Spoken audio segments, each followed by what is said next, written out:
Hi hello families. ഒരു Sunday morning ആണ് ഇന്നും.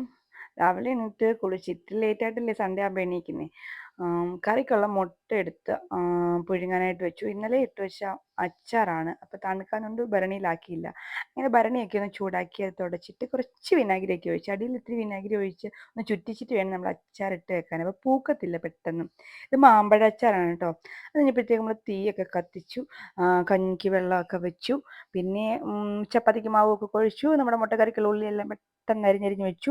ലേറ്റായിട്ട് എണീക്കുന്ന കാരണം പിന്നെ തകൃതിയായിട്ട് കാര്യങ്ങൾ നടക്കണമല്ലോ. അങ്ങ് ഓരോരോ ഐറ്റംസ് ചെയ്തുകൊണ്ടിരിക്കുകയാണ്. പെട്ടെന്ന് മുട്ടക്കറീനെ അടുപ്പിലേക്ക് ആക്കണം, അതിന് കടുക് പൊട്ടിക്കണം, പിന്നെ ഉള്ളിയിട്ട് ഓരോരോ എനിക്ക് ഭയങ്കര ബുദ്ധിമുട്ടുള്ള പരിപാടിയാണ് ഈ ഉള്ളി അരിയലും കാര്യങ്ങളൊക്കെ. അങ്ങനെ നമ്മുടെ മുട്ടക്കറി ആൾമോസ്റ്റ് ഇവിടെ റെഡി ആക്കാൻ വെച്ചിട്ട് നമ്മൾ പുറത്തേക്ക് വന്നു. ഒന്ന് മുറ്റമൊക്കെ അടിക്കാമെന്ന് വിചാരിച്ചു. അപ്പോൾ നമ്മുടെ മുല്ലപ്പൂ നന്നായിട്ട് പൂത്ത് നിൽക്കുന്നു. 5-6 പൂവുള്ളെങ്കിലും എനിക്ക് ഭയങ്കര ഇഷ്ടമാണ് മുല്ലപ്പൂ. ഇത് കുടമുല്ലയാണ്, അതായത് അടുക്കുമുല്ല. സൺഡേ ആകുമ്പോഴേ എനിക്ക് ഇത്രയും നേരം സ്പെൻഡ് ചെയ്യാൻ പറ്റാതെ എൻ്റേതായിട്ട് ഇത്തിരി സമയം.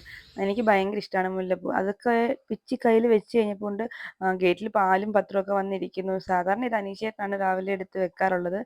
പിന്നെ ആ മുല്ലപ്പൂവൊക്കെ നമ്മൾ അടുക്കളയിൽ കൊണ്ടിങ്ങനെ വെച്ചു, ഒരു മണ്ണൊക്കെ കിട്ടുമല്ലോ. പിന്നെ കിതപ്പിനുള്ള നാനിയും കാച്ചാനായിട്ട് വെച്ചു. അവിടെ നിന്ന് തന്നെ ഞാൻ തിളപ്പിച്ചു. കാര്യം ഞാൻ അങ്ങോട്ട് പോകുന്നതൊക്കെ തന്നെ എനിക്ക് ഇത് തിളച്ച് തോന്നി. എനിക്ക് ഇരട്ടിപ്പണി രാവിലെ വയ്യാത്തതുകൊണ്ട് അത് ഞാൻ അവിടെ നിന്ന് തിളപ്പിച്ചു. അപ്പോഴത്തേക്കും നമ്മുടെ മുട്ടക്കറിയൊക്കെ സെറ്റ് ആയിട്ടുണ്ട്. അങ്ങനെ മുട്ടയൊക്കെ പൊളിച്ചെല്ലാം പിറക്കിയിട്ടു. കാര്യം കറങ്ങിത്തിരി വന്നപ്പോഴത്തേക്ക് അത് സെറ്റ് ആയതുകൊണ്ട് അങ്ങനെ ഒരു സമാധാനം ഉണ്ട് കേട്ടോ. അപ്പോഴത്തേക്കും നമ്മുടെ കേതപ്പൻ ഉണർന്നിട്ടുണ്ട്. ഇന്നത്തെ മോഡ് ഓൺ ആയിട്ടുണ്ട്. അങ്ങനെ ഇവിടുത്തെ കുരുത്തക്കേട് മോഡ് ഓൺ ആയിട്ടുണ്ട്. ചെറിയ കൊഞ്ചലും കാര്യങ്ങളൊക്കെ കഴിഞ്ഞതിന് ശേഷം സൈഡിലേക്ക് അങ്ങ് ഒതുക്കി ഇട്ടിട്ട് ചപ്പാത്തിയുടെ പരിപാടി വെക്കാമെന്ന് കരുതി. അല്ല, ഇനിയും താമസിച്ച് കഴിഞ്ഞാൽ 10 മണിയാവും കഴിക്കാൻ.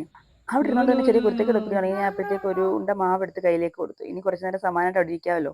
അതിനിടയ്ക്ക് ബഹളം വെച്ചപ്പോൾ കേതപ്പനെ കാശപ്പൻ്റെ കൊടുത്തിട്ട് ഞാൻ പെട്ടെന്ന് ചപ്പാത്തി ഓരോന്നായിട്ട് ചുട്ടെടുത്തു. അപ്പോഴേക്കും അനിഷേട്ടനും കഴിക്കാൻ വന്നു. അങ്ങനെ ഞങ്ങളെല്ലാം കൂടെ ഒരുമിച്ച് കഴിക്കാമായിരുന്നു. ഞാൻ പെട്ടെന്ന് കറിയെല്ലാം കൊണ്ടുവച്ചു. കറി കൊണ്ടുവച്ചപ്പോഴത്തേക്കും മുട്ടയുടെ മണം വന്നപ്പോഴത്തേക്ക് കേതപ്പൻ സ്റ്റാർട്ടായിട്ടുണ്ട്. ഓടിച്ചടിതാ വന്ന് മുട്ട ഫുള്ളായിട്ട് ആർക്കും കൊടുത്തത് ഓരോന്നോരോ. അങ്ങനെ അതിൻ്റെ കാര്യത്തിൽ തീരുമാനമായി നമ്മൾ ഇരിക്കുമ്പോഴാണ് ഞാൻ ചോദിച്ചിട്ടുണ്ട് റിക്വസ്റ്റ് ചെയ്തപ്പോഴത്തേക്ക് എല്ലാവർക്കും കൊടുത്തിട്ടുണ്ട്. അങ്ങനെ ഫുഡൊക്കെ കഴിച്ചിട്ട് പെട്ടെന്ന് തന്നെ തുണിയെല്ലാം വാരിയിട്ടിട്ടുണ്ട്. മോർണിംഗ് കാര്യങ്ങളൊക്കെ ലേറ്റ് ആയി, പിന്നെ ലഞ്ച് ലേറ്റ് ആവുമല്ലോ. അതുകൊണ്ട് തന്നെ പെട്ടെന്ന് ഓരോ കാര്യങ്ങൾ നീക്കാണ്. പിന്നെ തേങ്ങ വെയിലത്ത് നിരത്തി ചെയ്യണം. കുറച്ചുകൂടെ വെയിലായി കഴിഞ്ഞാൽ പിന്നെ ഇരിക്കാൻ പറ്റില്ല. അപ്പോൾ ടാറ്റ, ഓക്കെ, ബൈ ബൈ.